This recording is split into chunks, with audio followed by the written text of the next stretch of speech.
Hi, I'm Dr. Soumya Korukonda. I'm surgical oncologist at Apollo Hospital, Hyderguda. So screening అంటే ఏంటి? Cancer కోసం మనము checkup చేయించుకోవడం దాన్ని స్క్రీనింగ్ అంటాం. సో ఏ సిమ్టము లేకుండా మనం చెకప్ చేయించుకునే దాన్ని స్క్రీనింగ్ అంటాము. సో మనకు బేసికల్లీ బ్రెస్ట్‌కి, సర్వైకల్ క్యాన్సర్‌కి and colon cancer and lung క్యాన్సర్‌కి మనకు స్క్రీనింగ్ టెస్ట్స్ అనేవి ఉంటాయి. సో ఇప్పుడు ఒక స్క్రీనింగ్ టెస్ట్‌లో మనకేంటి తెలుస్తది అంటే, ఒక సైలెంట్‌గా ఉన్న క్యాన్సర్‌ని మనం కనిపెట్టగలుగుతాం. లేదంటే ఒక ఎర్లీగా ఉన్న డెవలప్ అవుతుంది, ఇంకా క్యాన్సర్ కింద కన్వర్ట్ అవుతూ ఉన్న స్టేజ్‌లో కూడా మనం కనిపెట్టగలుగుతాం. ఇంకా ఎలాగంటే ఒక ప్రీ క్యాన్సరస్ లీషన్ అంటే క్యాన్సర్‌కి ముందు ఉండే స్టేజ్‌లో ఉన్న లీషన్స్‌ని కూడా ముందే కనిపెట్టగలుగుతాం.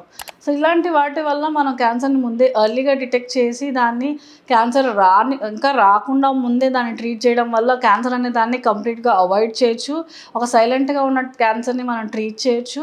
ప్లస్ ఆల్సో ఏమైనా ప్రీ క్యాన్సరస్ లీషన్స్ ఉంటే దాన్ని మళ్ళీ ముందుకు ఇంకా క్యాన్సర్ కింద కన్వర్ట్ అవ్వకముందే మనం దాన్ని ట్రీట్ చేయగలుగుతున్నాం. అలాగే ఇప్పుడు మనం పాప్ స్మియర్ అనేది సర్వైకల్ క్యాన్సర్‌కి చేస్తాం. దానిలో pop smear plus HPV testing అనేది చేస్తాం. ఇది ఒక 3 ఇయర్స్‌కి ఒక్కసారి చేయించుకున్నా సరిపోతుంది. సింపుల్ టెస్టే, కానీ దానివల్ల మనం ఒక పాప్ స్మియర్ లేదా హెచ్‌పివి ఇన్ఫెక్షన్ అవి ఉన్నా కానీ డిటెక్ట్ చేయగలుగుతాం. ఒక హెచ్‌పివి ఇన్ఫెక్షన్ అనేది మనం డిటెక్ట్ చేస్తే ఆ ఇన్ఫెక్షన్ ఉంటే ఒక 10 ఇయర్స్ తర్వాత అదొక క్యాన్సర్ కింద కన్వర్ట్ అయ్యే అవకాశం ఉంటుంది. సో మనం దాన్ని ముందే కనిపెట్టగలిగి దాన్ని ట్రీట్ చేయగలిగితే సర్వైకల్ క్యాన్సర్ అనేది రాకుండా ముందే మనం ట్రీట్ చేయగలుగుతూ ఉంటాం. అలాగే కోలాన్ క్యాన్సర్‌కి కూడా మనం కొలనోస్కోపీ ద్వారా మనం డిటెక్ట్ చేయగలుగుతాము.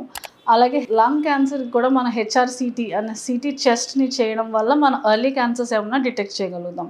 సో ఎస్పెషల్లీ స్మోకర్స్‌లో ఈ లంగ్ క్యాన్సర్ కోసం స్క్రీనింగ్ టెస్ట్ అనేది చేస్తాము.